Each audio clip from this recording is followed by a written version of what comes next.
Hello and welcome back to another episode of The Longing, where today we are going to be continuing to read The Secret Garden by Frances Hodgson Burnett. So let's get going. And if we hit a good point, we might even reverse time. So let's get going though. And he stood without stirring, almost without drawing his breath, until the robin gave another flirt to his wings and flew away.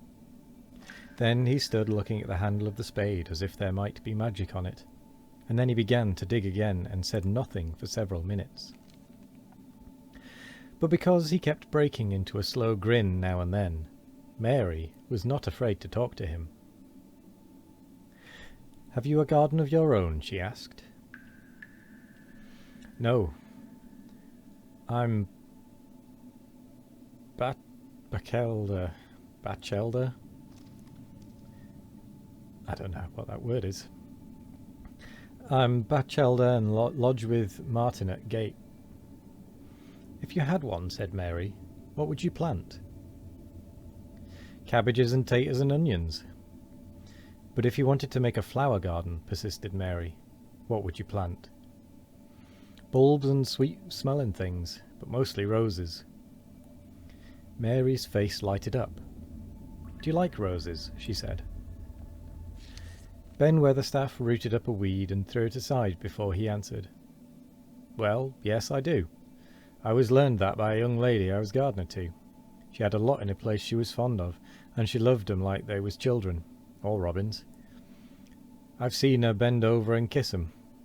He dragged out another weed, and scowled at it. "That were as much as 10 year ago." "Where is she now?" asked Mary, much interested. "Heaven," he answered, and drove his spade deep into the soil. "According to what parson says." "What happened to the roses?" Mary asked, again, more interested than ever. "They was left to themselves." Mary was becoming quite excited. "Did they quite die? Do roses quite die when they are left to themselves?" she ventured. "Well, I'd got to like 'em, and I liked her, and she liked 'em," Ben Weatherstaff admitted reluctantly. "Once or twice a year I'd go and work at 'em a bit, prune 'em and dig about the roots. They run wild, but they was in rich soil, so some of 'em lived." "When they have no leaves and look grey and brown and dry, how can you tell whether they are dead or alive?" inquired Mary. "Wait till the spring gets at 'em. Wait till sun shines on rain and rain falls on sunshine, and then they'll find out." How?" cried Mary, forgetting to be careful. "Look along twigs and branches, and if they sees a bit of a brown lump swelling here and there, watch it after warm rain and see what happens." He stopped suddenly and looked curiously at her eager face. "Why does the care so much about roses and such all of a sudden?" he demanded. Mistress Mary felt her face grow red. She was almost afraid to answer. I want to play that I have a garden of my own," she stammered. There is nothing for me to do.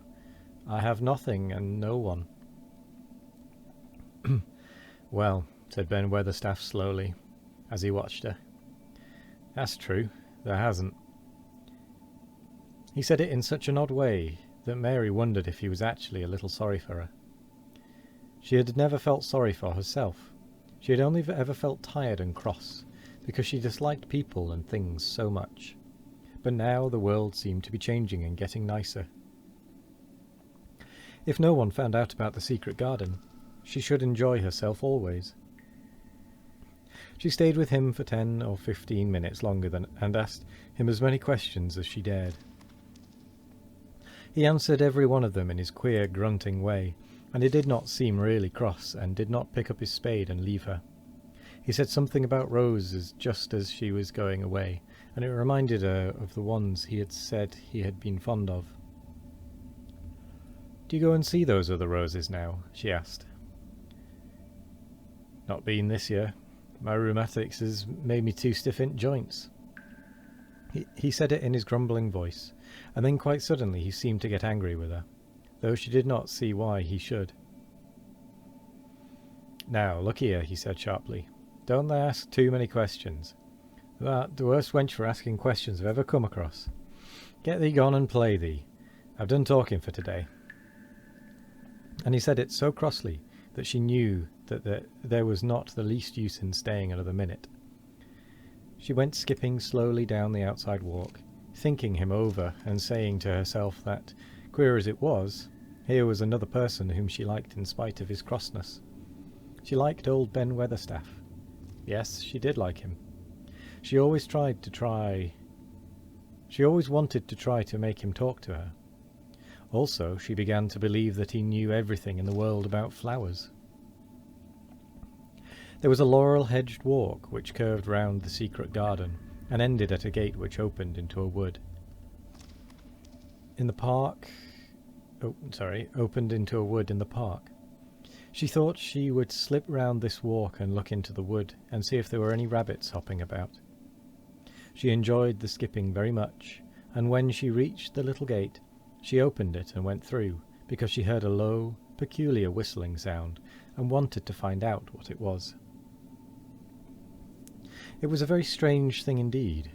She quite caught her breath as she stopped to look at it. A boy was sitting under a tree with his back against it, playing on a rough wooden pipe. He was a funny-looking boy, about 12.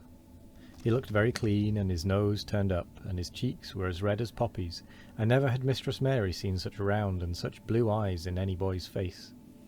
And on the trunk of the tree he leaned against, a brown squirrel was clinging and watching him, and from behind a bush, nearby, a cock pheasant was delicately stretching his neck to peep out, and quite near him were 2 rabbits sitting up and sniffing with tremulous noses. And actually it appeared as if they were all drawing near to watch him and listen to the strange, low little call his pipe seemed to make. When he saw Mary, he held up his hand and spoke to her in a voice almost as low, and rather like his piping. "Don't the move," he said. "It'd flight 'em." Mary remained motionless. He stopped playing his pipe and began to rise from the ground.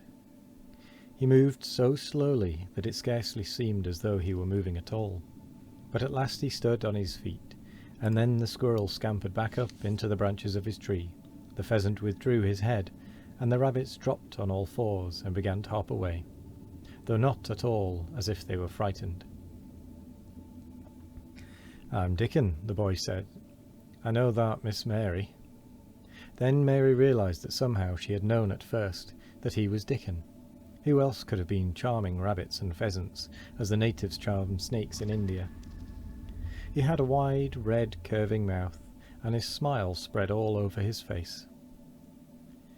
"I got up slow," he explained, "because if they makes a quick move, it startles them. A body has to move gentle and speak low when wild things is about." He did not speak to her as if they had never seen each other before, but as if he knew her quite well. Mary knew nothing about boys, and she spoke to him a little stiffly because she felt rather shy. "Did you get Martha's letter?" she asked. He nodded his curly, rust-coloured head. "That's why I come." He stooped to pick up something which had been lying on the ground beside him when he piped. "I've got garden tools. There's a little spade and a rake and a fork and a hoe. Hey, they are good uns.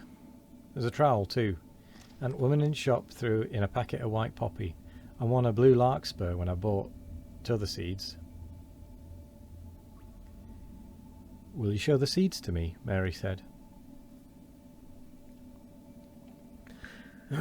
And with that, we come to the end of the episode for today. Well, it's certainly the end of the book for reading today.